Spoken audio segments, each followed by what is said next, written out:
what would you say would be the best approach to getting him to grow in the deen? Question says, with regards with regards to someone who is elderly and they've accepted Islam at a late stage in their life or in their life. What would you do, or how would you advise them to learn and to mature in the religion, etc.? Of course, we're going to say it depends. We always say that. Wa alaikum salam. It depends on the situation. But in general, good company is very important for new shahada. Good company. I would say good company is the most important thing. Before classes, before this, before that, having good people around them. People that they can enjoy. And people that they can look at and look up to, but at the same time, they're human beings. I'm a Muslim like you're a Muslim, and I'm a human being just like you're a human being. I enjoy a good cup of coffee. I enjoy this, such and such and such and such. You can be a Muslim and be a normal human being. It's very important. And also having people that have good habits. Good habits. Coming to the masjid, praying on time, doing this, so on and so forth. And also Muslims who don't have to be the most knowledgeable. They don't have to be big, gigantic scholars. But Muslims that have a good, healthy appetite for knowledge and for listening to dhikr and making dhikr and being in the company of the Islamic wisdom. Keeping those people in their circle and allowing them to benefit from them, and allowing that positivity to rub off. Inshallah ta'ala. That positivity to do what? To rub off. Once they're in that good company for some time, then they'll have the ability to make a move in a direction which they want to make it a move. I want to be involved with this. I want to be involved with that. I want to seek this. I want to learn this, so on and so forth. But the positivity of one's company is pivotal, as the Prophet ﷺ has informed us. The similitude of a good companion and the similitude of a bad companion. You can't lose from a good companion. There's no way you can lose around someone of positivity. Either you'll benefit from him, he'll benefit from you, you'll benefit from each other, so on and so forth. So this is one of the most important things that a new shahada needs, and most bad habits that people pick up as Muslims when they accept Islam is in the beginning. And vice versa, the good habits. And the same applies to someone who was born Muslim and raised a Muslim, but the first time they were exposed to Sunnah, the first time they were exposed to knowledge, the first time they were exposed to Medina University. Many things that I do and I practice on a daily basis that people benefit from and learn from, whether it's something that I say or how I would dress or things like this, are things that I learned early on when I first was exposed to disciplism, going overseas, Medina University, looking like a Muslim, dressing like a student of knowledge, so on and so on and so forth. Certain habits you pick up, you don't shake. And the same applies to bad habits. And Allah knows best.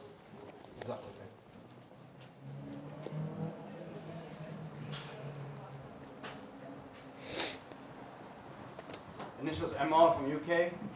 Is the name Ilana, which means oak tree in Hebrew, permissible to name a Muslim girl if there are Israeli Jewish women who also have this name? Where's the question from? UK? Sorry. Question from United Kingdom with regards to naming someone Ilana, which means an oak tree. An Israeli oak tree?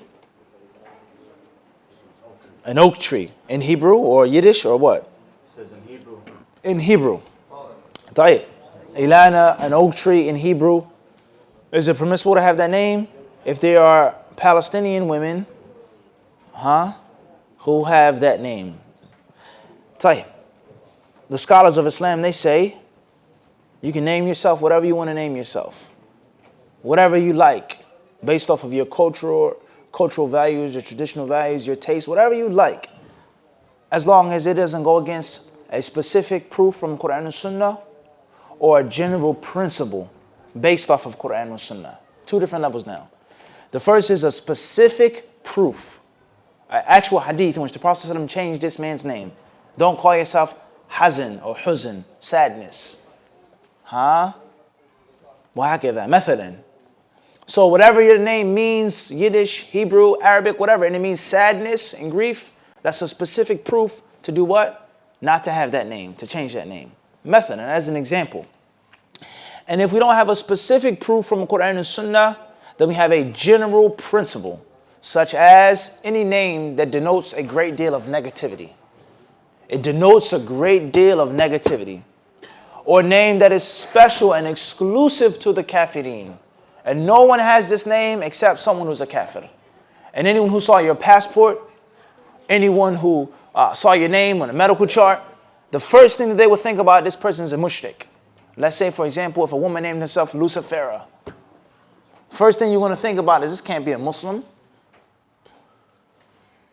Huh? Maybe a Muslim. But the first thing you're going to think about is what? This person's a Satanist or a devil worshiper, etc. Everybody understand this? That's something that is specific to the kafirin, specific to the fasiqeen. As far as a name which is general, a Muslim could have it, a non-Muslim could have it. It doesn't denote a bad meaning. It doesn't have a means of negativity. Then it's permissible. Oak tree, walnut tree, osage, whatever name you want. As long as it doesn't fall under one of those two what? Categories. Specifically, do not call yourselves this. Do not call a person that. Or general.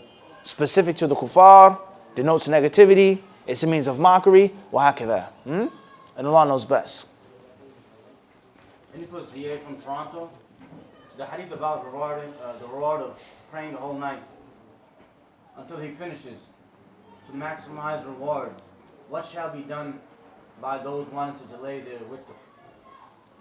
The question says, the hadith about those who pray behind the imam and getting the reward as if they stood all night. What shall be done by those who want to make the witr later on, etc. As we have explained before, the simplicity of the issue. The simplicity of the issue. You cannot have your cake and eat it too. You cannot have your cake and eat it too. Do you know what that means? That proverb means you can't have your cake and eat it too. Meaning if you eat the cake, then you can't have it anymore. And if you don't want to eat it, then you can have it. You either pray with the imam until he stops and finishes, including the witr and the qunut that he makes, or you pray 4 rak'at with the imam, go home, make another 4, make your witr, make your 8 with the imam, go home and make your witr. It's just that what? Just that simple. If you leave the imam before he's finished, the hadith does not apply to you. Everybody understand this? So you yourself have to prioritize. Do I want to pray with the imam all night? Do I want to make half and then make the remaining half in my home? You have to figure, but you can't have what? You can't eat it too. It's just that simple. And oftentimes people, when they go against the sunnah and the simplicity and the ease of the sunnah, they fall into these difficulties and these hardships. Did the Prophet ﷺ, now I'm trying to make anything doubtful, but this is a real question. Did the Prophet make qiyam with the Sahaba every night? This is an important question. Every single night in Ramadan or for a few nights? Everybody clear on this? So many people, they fall into this problem. I want to pray at night, but I still want to what? Get the reward with the imam. Doesn't work like that. Which shows you that somewhere there is a glitch. Somewhere there's a what? There's a glitch. People making 2, 3 witrs at nighttime. I make 4 rak'at here, 4 rak'at there. This is qiyam, this is tahajjud, this is Taraweeh, 3 night prayers. There's a serious glitch in the system. The sunnah is simple and easy. You have to prioritize. Can't have your cake and what? Eat it too. If I pray here, I get this. And if I pray there, I get that. So the best thing to do is to diversify. Some nights pray with the imam. Some nights pray with your family. Why can that? And Allah knows best. And this was OM from Famagusta, Cyprus, TRNC. I've heard a student of knowledge say, saying the salam before the question is not from the sunnah. Is this true? And so should us viewers online refrain from doing this here? Wa alaikum assalam wa rahmatullahi ta'ala wa barakatuh. Someone who's watching from long distance or speaking from long distance or corresponding from long distance, in my humble opinion, is like someone who enters a home. It's like someone who walks into the masjid, someone who walks into the halaqah. And the Islamic etiquette is to give the salam before you enter upon someone.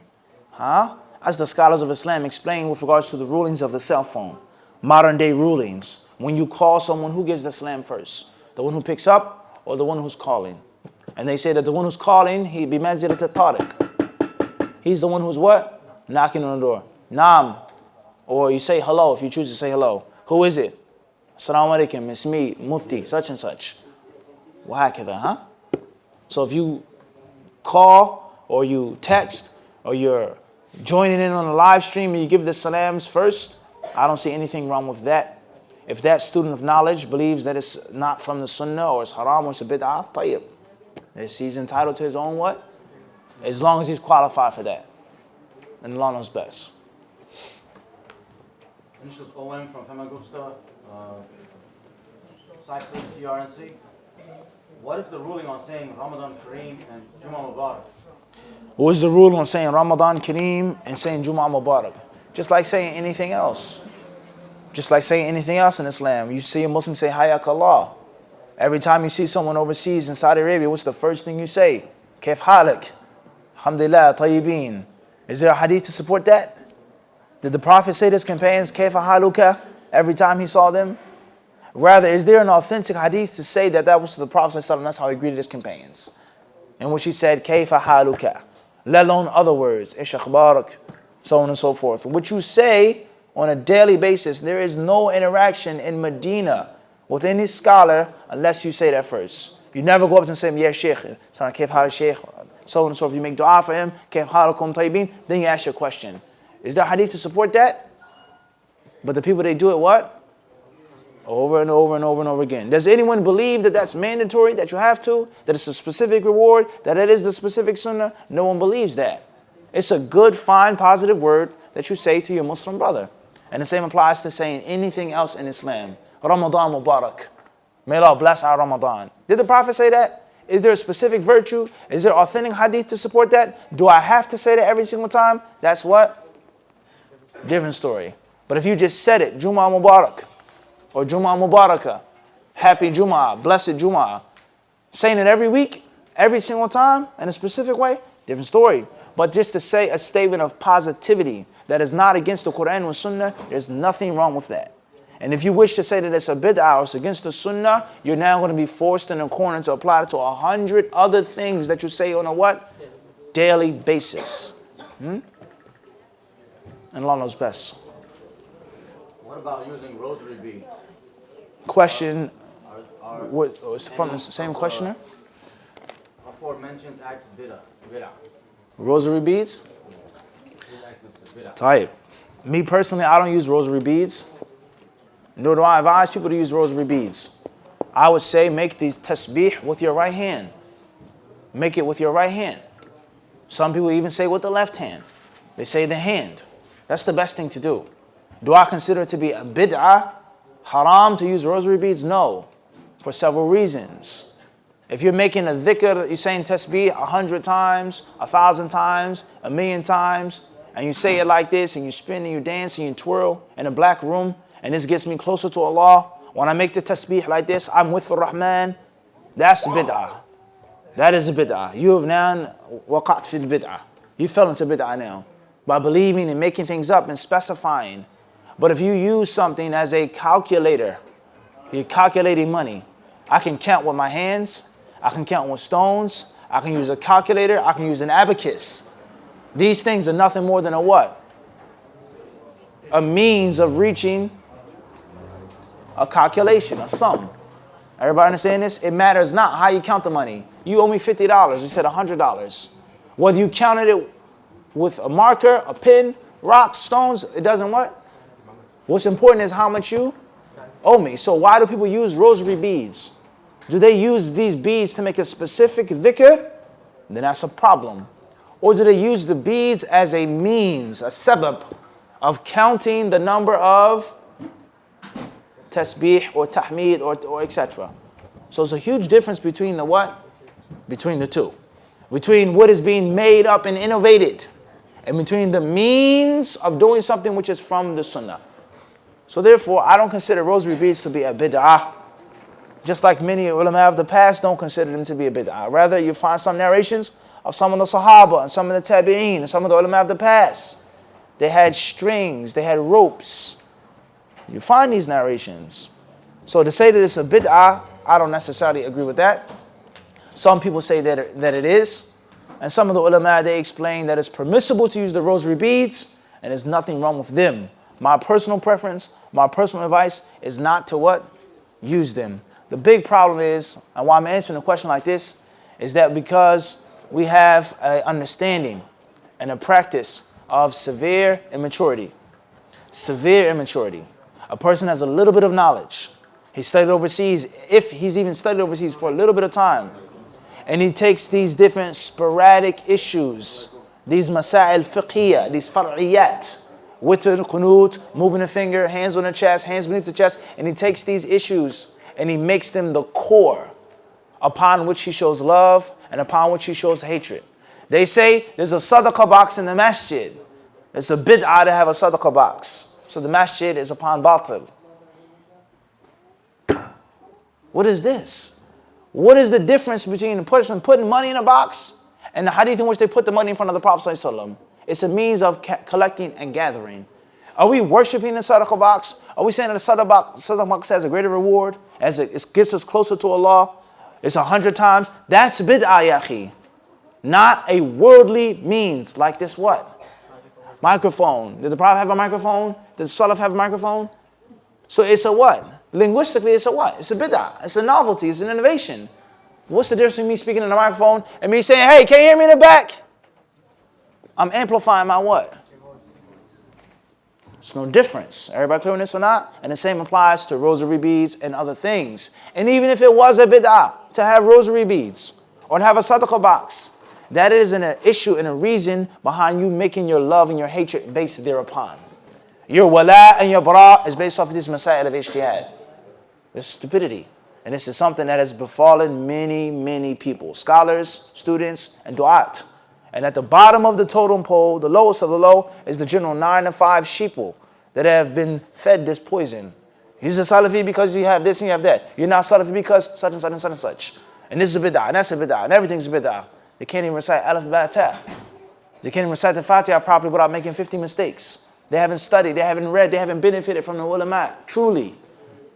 This is a horrible thing that we're living in, huh? And it's not just about being harsh. Brothers, they say they're harsh. It's not about harshness. It's about you being mistaken.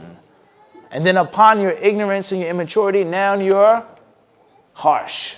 So you have 2 black eyes. Wallahi, it wouldn't be a problem if someone was harsh upon the haqq. He's a little harsh, but at least he's accurate what he's saying. His scientific, his knowledge base, what he's saying. Fi'lan, hadhi bid'ah. This is a bid'ah. Taqillah ya akhi, this is haram, you can't do this. And this is the clear-cut dalil from Kitab, Sunnah, and Ijma'. It's not as bad as someone who's mistaken, saying that you have to put your hands on your chest. You have to do this, you have to do that. You read the kalam of Imam Ahmad, read the kalam of this one, with this Sahaba did, so on and so forth. It's like night and day. So a person doesn't have sufficient knowledge, they have inadequate knowledge, they have scholastic immaturity, and they're harsh and fanatical and hasty, and they have overkill. Khalas, yani. Who's going to come to the sunnah now? Who wants to learn the sunnah? Who wants to be upon the sunnah? This is the times in which we live. May Allah help us all. So I'm warning from this. I'm warning from this. Learn, study, read, benefit. Learn in a proper, systematic way. Go to the core, scratch beneath the surface. And bi'idhnillahi ta'ala, do it with sincerity for Allah and with an empty cup. Get rid of what you think you know. Get rid of what you've been taught in this masjid and by this person. Learn from the correct sources and the proper way for years. And then bi'idhnillahi ta'ala, perhaps you can come with a conclusion, with an opinion, with a view. Huh? And Allah knows best. Ibrahim Ali from Sheffield, UK. I have a problem when I read books. It is hard to recall the information that I read. How can I overcome this? You can't overcome this by asking this question. The only way of overcoming this problem is continue to read. Just read and stop thinking. Stop thinking about memorizing, about retaining information. Just read the book. Don't think about anything but Bismillah. Read the book. And let time pass you by, bi'idhnillahi subhanahu wa ta'ala, and see what happens. But you keep thinking about perfection. I have to retain it. I have to understand it. I have to.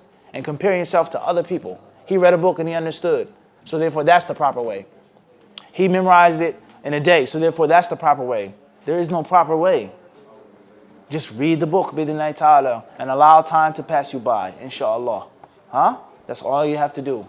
Do that for some time, then I guarantee things will become clearer to you. A mistake that you're making. A book that you're not supposed to be reading. A book that needs to be explained or reviewed, but you can't do that in the beginning. Huh? When your eyes are clouded. Huh? Allah knows best. Fadal. Take one more, inshallah.